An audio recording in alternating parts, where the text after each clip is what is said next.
అందరికీ నమస్కారం అండి. Welcome back to our channel Samha creations. ఇక ఈరోజు వీడియో ఏంటి అంటే, కొన్ని బంధాలు మీకు కావాలి, దగ్గరవ్వాలి, మీతో పాటే ఉండాలి అని అనుకుంటే ఇలా చేసి చూడండి.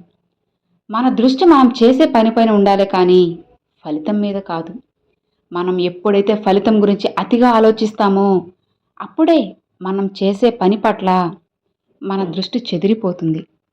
తద్వారా మనం మొదలుపెట్టిన కార్యాన్ని విజయవంతంగా పూర్తి చేయలేము.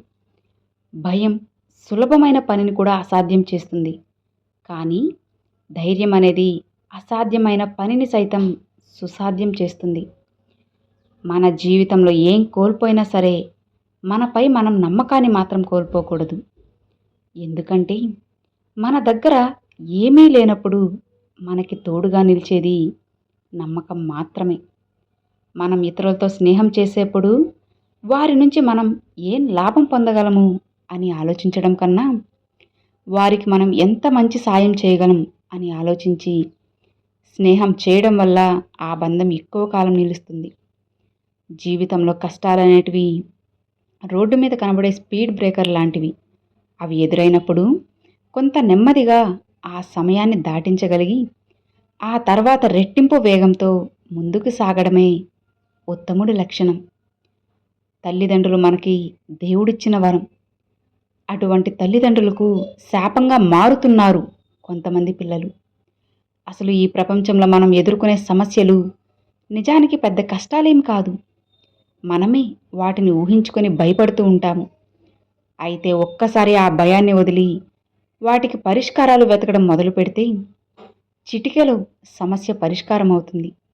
గుర్తుంచుకో, జీవితంలో కొన్ని బంధాలు కావాలనుకుంటే, నీతోనే ఉండాలనుకుంటే కొన్ని వదులుకోవాలి.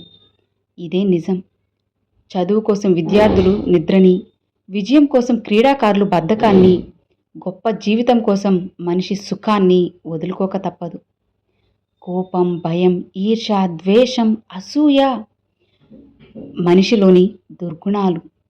జాలి, కరుణ, దయ, ధైర్యం, సాహసం ఇవి సద్గుణాలు. మనిషి ఎప్పుడైతే తనలోని దుర్గుణాలు తొలగించుకొని సద్గుణాలను పెంపొందించుకుంటారో అప్పుడు మహాత్ముడిగా రూపుదిద్దుకుంటారు. అసలు సాధారణంగా మనం ఎందులోనైనా విజయం సాధిస్తే ఆ విజయం అంతా కూడా మనదే అనుకుంటాము. కానీ ఎందులోనైనా విఫలమైతే నీ పక్క వాళ్ళ మీదకి నెట్టేస్తాము. కానీ ఎప్పుడైతే మన తప్పులను మనం బాధ్యత వహించడం మొదలు పెడతామో అప్పుడే మనలో మార్పు మొదలవుతుంది. కొత్త జీవితానికి నాంది పలుకుతుంది. గౌరవం అనేది అద్దంలో కనబడే మన ప్రతిబింబం లాంటిది. మన మిత్రులతో ఎలా ప్రవర్తిస్తామో అన్న దానిపైనే ఆధారపడి ఉంటుంది. వాళ్ళు మనతో ఎలా నడుచుకుంటున్నారు అన్నది మనం వారికి ఇచ్చే మర్యాదను బట్టి ఉంటుంది. కోపం అంటే అగ్ని లాంటిదని తెలుసుకో. దాన్ని జాగ్రత్తగా ఉపయోగించకపోతే అది మనల్ని దహించి వేస్తుందని గుర్తుంచుకో. ఎంత ఎదిగినా సరే ఒదిగి ఉండడం నేర్చుకోవాలి. ఎందుకంటే బలంగా నిటారుగా నిలబడే చెట్లు నది ప్రవాహానికి కొట్టుకుపోతాయి. కానీ నేలపై అని ఉండే గడ్డిని మాత్రం ఆ ప్రవాహానికి కొంతసేపు తలవంచినా మళ్ళీ యథాతథంగా నిలబడిపోతుంది. ఇది గుర్తుంచుకోండి. యుద్ధంలో విజయం సాధించాలంటే సైన్యం ఉంటే, ఆయుధాలు ఉంటే సరిపోదు. దానికి శత్రువుల బలహీనత అంచనా వేయాలి. వారి బలాలను అర్థం చేసుకోవాలి.